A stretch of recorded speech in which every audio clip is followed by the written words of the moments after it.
I had another existential crisis. This weekend happened. Sorry, I'm taking a little upper decky, get the juices flowing, get the morning flowing, coffee. It's kind of late in the day. Should have woken up earlier. Still studying for this real estate exam that I need to take here soon. By the end of the month, I'll have taken it. But a lot has been going on in the sense of I go on YouTube, which is my main source of, or Instagram, I'll go every now and then in the mornings, which is not a good idea to go on Instagram first thing in the morning. Thankfully, my feed has populated itself with Bhagavad Gita, Krishna, Hindu, Christian, Jewish, just religious stuff that I have, historical stuff that I've found some interest in recently. One thing that popped up in those series of videos on YouTube specifically was this Bondi shooting. So I see this video of a guy. Before I even say anything, I thought this was a AI video. I mean, real people died, a real tragedy occurred, both at the university, both at Australia, at the Rob Reiner's house or whatever his name is. Rest in peace to all those people. My heart goes out to all of them. Sometimes certain tragic events can be played in a larger game of chess. Sometimes when something happens, it's not that it was purposely done, or this was purposely done. Obviously, this person killed people in those events, but it's more so of, okay, sometimes bigger powers, I'm gonna take this is getting too strong.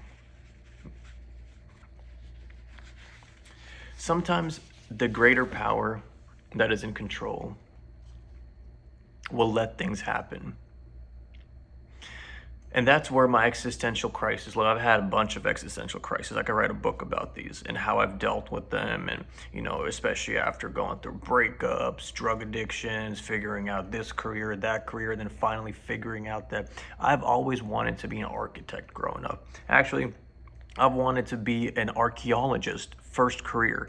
Growing up, when I was a little kid, I wanted to dig up dinosaur bones. I was very interested in digging up bones, not like a serial killer, Ed Gein's type vibe, but more so of, it's very interesting. You see in my head, I'm like, okay, these archaeologists are digging up history, bones of actual monsters, giant monsters. If the Book of Enoch was real, maybe it is. If you know anything about the Book of Enoch or any of these topics that I've discussed so far in this video, let me know in the comments below what you guys think of what the hell is going on. I'm building a community, gathering up people, like-minded individuals who think alike, who share similar ideologies of the world and, question things. And I, follow a lot of people online that I sit there and I can listen to and understand things because it makes sense the way they say it. And maybe the way I speak and the things that I talk about might not make sense to certain people, my parents maybe. But maybe if you're watching this and if this title interested you, if one of these titles that I posted, videos, excited one of your neurons to click on the video and you've gotten this far watching it, let me know what you think of anything, positive or negative. It's a world that we live in, and I feel like the more engagement we have, positive or negative, just not just standing there and recording a terror attack happen. The guy took his gun, I saw in the video, that looked AI, that looked like something was off. For some reason, I'm very sad by this event. I did feel like when I first watched the video of the guy grabbing the gun and, putting it down, it seemed, not to say it was AI, it wasn't AI, that these events actually happened, but it just didn't seem, my intuition, my gut feeling, something didn't seem right about everything. The filming of the video, how it was posted, the whole video. They don't post faces of shooters on media. They don't, I mean, even going back to Columbine, all of those other incidents that happened, tragic incidents, the media, people in charge, whatever you want to call them, media has been really incentivized, and the government doesn't want the media and encourages the media to not put out the faces of these destructive human beings who cause terror on people, because then it'll cause other people to look up to them, this, that, and then those footages can be used and is going to be used for recruitment videos for terrorist groups. I mean, it's not out of the, you can just think of the horrific things you can do with footage. This is not just footage. This is basically, how they recruit people to join the army. They show like victorious things of fighting in wars, boosting up their, okay, we got to go get them. You can turn any type of footage into whatever you want it to mean. So if you want to, I'm not promoting this, but this is just where my mind is going, of how these disgusting, evil human beings, I mean, it's messed up, the world that we live in. And not to say every day is messed up, but sometimes when you see how things are working and are happening, you realize that you're no longer in that warm womb that you were born into, in this safe world that you're sheltered by your family, and we have structures in place to keep us safe. But when something like this happens and you literally feel like this wasn't just some crazy, yes, it was maybe some crazy people losing their mind, but the craziness, what if it was they were made crazy? What if you can brainwash someone to become crazy, to develop hatred towards someone or a group of people and do these terrible acts? And there's a experiment called the Milgram experiment, where I'm sure you've heard this. If not, it's very interesting. Look it up. The Milgram experiment, I'll kind of hash it out for you vaguely. There was a scientist in some university, I don't know which university, it was a high-level university. The experiment was that there was a person, they would have volunteers come in, they would pay them money. And what they would have these volunteers do is they would sit them in this room with a bunch of buttons with electrical volts, like 100, 200, 300, 400, and then up to like deadly volts. And there's a fucking doctor or some authority figure with a white coat sitting next to these participants. And in the other room, the participant can't see the person in the other room who's getting electrocuted. And the purpose of this experiment is the participant is going to ask certain questions over the, I guess, telegram or whatever. And if he gets it wrong or whatever, he's going to shock him. And I guess the shock voltages increase every time he gets the question wrong, and to the point where it's deadly volts.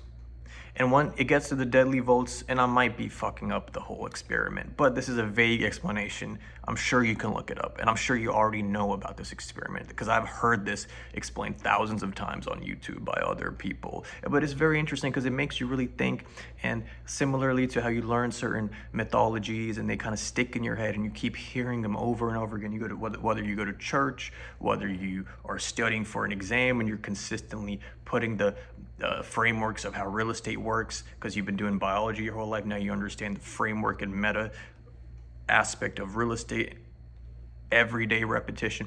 So when you hear these concepts, these studies like the Milgram experiment, look more into it, because you'll start seeing it everywhere. You'll start seeing it in front of you happening. It's not always done in an evil way, but let me get back to the experiment. Basically, you don't need to manipulate someone or force them into doing something to cause someone harm. The Milgram experiment says and has proven that the only thing that you need is the replacement or the removal of the blame. So the person, the authority figure standing behind him says, it's okay, press the deadly volt. Even if just press, it's fine. Proceed. They say some official, with the official tone, proceed. You should proceed now. Is it okay to do this? Yes, proceed now.